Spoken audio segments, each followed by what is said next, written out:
Hi అండి, అందరు బాగున్నారా? ఇవాళ నేను మొదటి అధ్యాయం చదివానండి. ప్రతిరోజు ఒక అధ్యాయం చదివి వీడియో చేయాలనుకుంటున్నానండి ఇవాళ నుంచి. మొదటి అధ్యాయంలో గురుదేవతాస్తుతి, తిరగలి విసురుట, దాని వేదాంత తత్వము. హేమాడ్ పంతు శ్రీ సాయి సచ్చరిత్ర గ్రంథమును గురుదేవతాస్తుతితో ప్రారంభించారండి. ప్రప్రథమున విఘ్నేశ్వరుని స్మరించుకుంటూ ఏ ఆటంకాలు లేకుండా జయప్రదముగా ఈ గ్రంథం రాయాలని విఘ్నేశ్వరునికి చెప్పుకొనిన పిమ్మట శ్రీ సరస్వతీదేవిని స్మరించి నమస్కరించుచు శ్రీ సాయియే సరస్వతీ స్వరూపులై తమ కథను తామే గానం చేయుచున్నారని చెప్పి, తదుపరి శ్రీ సాయియే త్రిమూర్తాత్మక స్వరూపులనియు సమర్థ సద్గురువులనియు వారు మనలను సంసారమును నదిని దాటించగలరనియు చెప్పారు. ఆ తరువాత తన పితామహుడైన సదాశివునకు, తండ్రి రఘునాథునకి, కన్న తల్లికి, చిన్నతనం నుండి పెంచిన మేనత్తకు, తన సోదరునకు, అటుపైన పాఠకులకు నమస్కరించి తన గ్రంథమును ఏకాగ్ర చిత్తముతో పారాయణ చేయాలని ప్రారంభించుకుంటూ, చివరిగా తన గురువు దత్తావతారమగు శ్రీ సాయిబాబాకు నమస్కరించి పరశురాముడు, వ్యాసుడు, శాండిల్యుడు మొదలుగా గలవారు చెప్పిన భక్తి మార్గములను వర్ణించిన పిమ్మట హేమాడ్ పంతు ఈ కథను చెప్పుటకు ప్రారంభించాడంట. 1910వ సంవత్సరంలో ఒకరోజు ఉదయం హేమాడ్ పంతు షిరిడి మసీదులో ఉన్న శ్రీ సాయిబాబాను దర్శించుకోవడానికి వెళ్ళాడంట. అప్పుడు అక్కడ జరిగిన విషయాలన్నీ గమనించి మిక్కిలి ఆశ్చర్యపడ్డాడంట.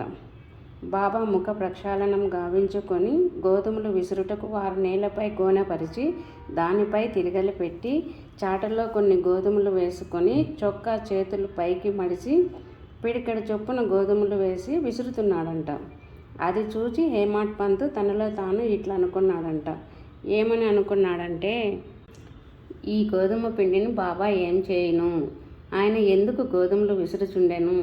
వారు భిక్షాటనం చేసి జీవిస్తున్నారు కదా, వారికి గోధుమ పిండితో నేమి నిమిత్తం? వారికి పిండి నిల్వ చేయవలసిన అగత్యం లేదే? ఏమి చింతించుతివి? అచ్చటికి వచ్చిన మరికొంతమంది కూడా అట్లే ఆశ్చర్యపడ్డారంట.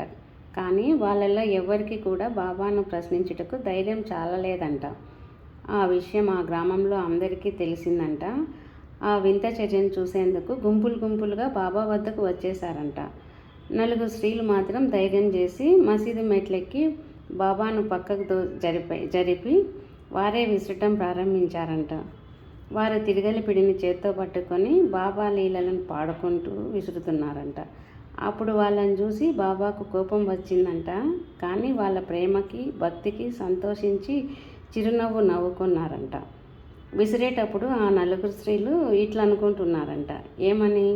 బాబాకు ఇల్లు కానీ, పిల్లలు కానీ, ఆస్తిపాస్తులు కానీ, వారిపై ఆధారపడిన వారు కానీ, ఆయన పోషించాల్సిన వారు కానీ ఎవరూ లేరే. అసలు బాబా భిక్షాటనం చేసి జీవించేవారు కదా, మరి వారికి రొట్టె చేసుకునేందుకు గోధుమ పిండితో పని లేదు కదా. అలాంటప్పుడు ఈ గోధుమ పిండి ఎందుకు? అయితే బాబా మిగుల దయార్థ హృదయుడగుటచే మనకి పిండిని పంచిపెడతారేమో అని అనుకుంటూ పాడుకుంటూ పిండిని విసిరారంట. విసరడం అయిపోయాక 4 భాగాలు చేసుకున్నారంట. అంతవరకు శాంతంగానే గమనించుచున్న బాబా లేచి వారిని తిడుతున్నాడంట. ఓ వనితలారా, మీకేమైనా పిచ్చి పట్టిందా ఏమి? ఎవరు అప్పసొమ్మని తీసుకుంటున్నారు? మీ దగ్గర నుంచి నేనేమైనా గోధుమలు తీసుకున్నానా? ఎందుకు పిండిని తీసుకోవాలనుకుంటున్నారు? సరే, అయితే ఇట్లు చేయండి, పిండిని తీసుకొని పోయి గ్రామపు సరిహద్దుల పైన చల్లండి అని చెప్పాడంట బాబా.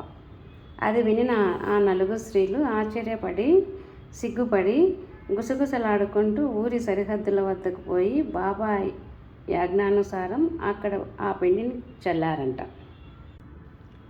హేమాడ్ పంతు అదంతా చూసి షిరిడీ ప్రజల గురించి, బాబా గురించి అక్కడ ప్రశ్నించాడంట.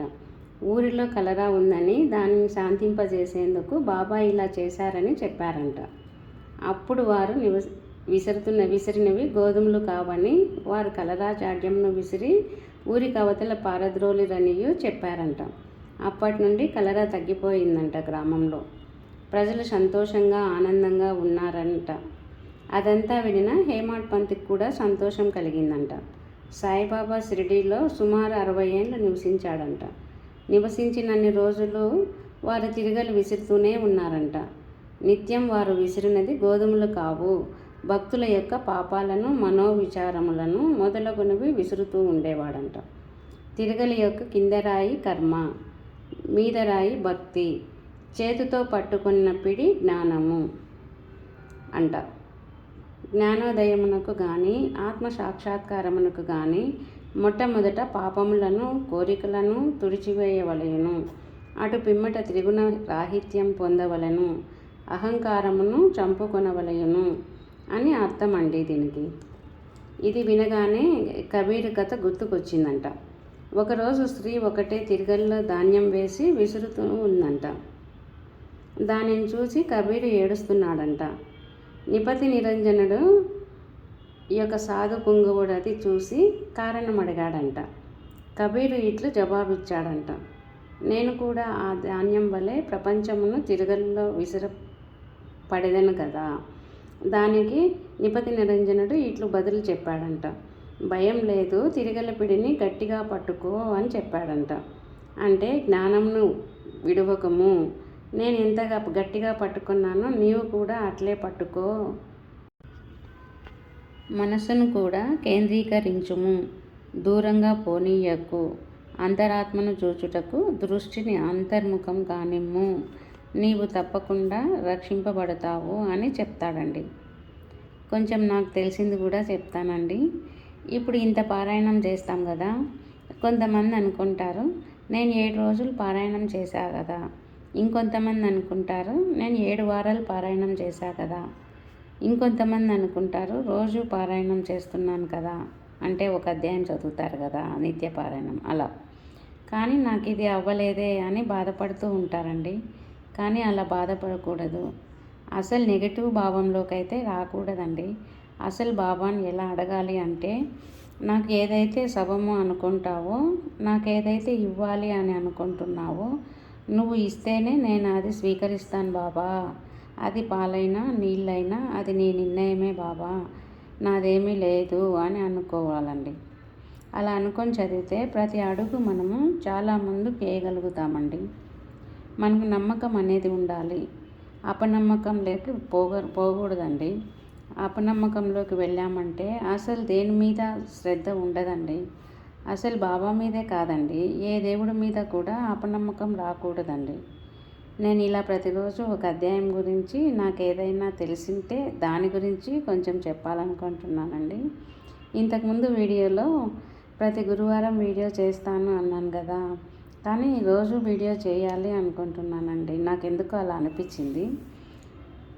నాకు తెలియక ఏదైనా తప్పుగా చెప్పింటే ఇక మీద ఎప్పుడైనా తప్పుగా చెప్పినా కూడా అలా కాదు ఇలా అని కమెంట్ చేయండి, నేను కూడా తెలుసుకుంటానండి.